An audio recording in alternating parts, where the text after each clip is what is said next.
Max mark ನಂತಹ super hit ಸಿನಿಮಾವನ್ನ ಕೊಟ್ಟಂತಹ director Vijay Kartikeya ಇದೀಗ ಹೊಸ ಪ್ರಾಜೆಕ್ಟ್ ಶುರು ಮಾಡೋದಕ್ಕೆ ಸ್ಟೋರಿ ರೆಡಿ ಮಾಡ್ತಿದ್ದಾರೆ. ಈ ಸರ್ತಿ ಮಾತ್ರ ನಾವು ವಿಜಯ್ ಕಾರ್ತಿಕೇಯ ಅವರ ಸಿನಿಮಾಗೆ ಎಕ್ಸ್ಪೆಕ್ಟೇಷನ್ ಇಟ್ಕೋಬಾರ್ದು, ಯಾಕಂತಂದ್ರೆ ಎಲ್ಲಾನು ಅನ್ಎಕ್ಸ್ಪೆಕ್ಟೆಡ್ ಆಗಿರುತ್ತೆ. ಒಂದು ಫ್ರೆಶ್ ರೋಮ್ ಕಾಮ್ ಕಂಟೆಂಟ್ ನ ರೆಡಿ ಮಾಡ್ತಿದಾರಂತ ಮಾಹಿತಿ ಸಿಕ್ಕಿದೆ.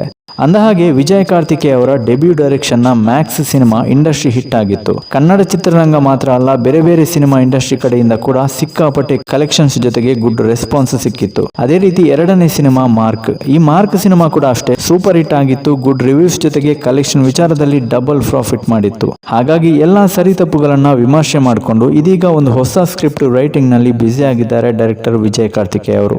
ಒಟ್ನಲ್ಲಿ ಮತ್ತೊಮ್ಮೆ ಕಿಚ್ಚ ಸುದೀಪ್ ಅವರ ಜೊತೆನೆ ಸಿನಿಮಾ ಮಾಡಿಬಿಟ್ಟು ಹ್ಯಾಟ್ರಿಕ್ ಸಕ್ಸಸ್ಫುಲ್ ಡೈರೆಕ್ಟರ್ ಅನ್ನುವ ಹೆಗ್ಗಳಿಕೆ ಪಡೆಯುವ ಪ್ರಯತ್ನದಲ್ಲಿದ್ದಾರೆ Vijay Kartikeya.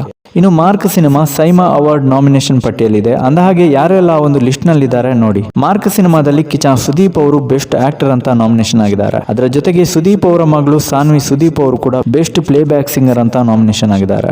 Best actor in negative role Naveen Chandra ಅವರು ಭದ್ರ ಅನ್ನೋ ಕ್ಯಾರೆಕ್ಟರ್. ಇನ್ನು ಬೆಸ್ಟ್ ಡೈರೆಕ್ಟರ್ ವಿಜಯ್ ಕಾರ್ತಿಕೇಯ, ಅದೇ ರೀತಿ ಬೆಸ್ಟ್ ಮೂವಿ ಮಾರ್ಕ್ ಅಂತ ನಾಮಿನೇಷನ್ ಆಗಿದೆ. ಒಟ್ಟು 5 ವಿಚಾರವಾಗಿ ನಾಮಿನೇಷನ್ ಲಿಸ್ಟ್ ನಲ್ಲಿ ರಾರಾಜಿಸುತ್ತಿದೆ ಕಿಚ್ಚನ ಮಾರ್ಕ್ ಸಿನಿಮಾ.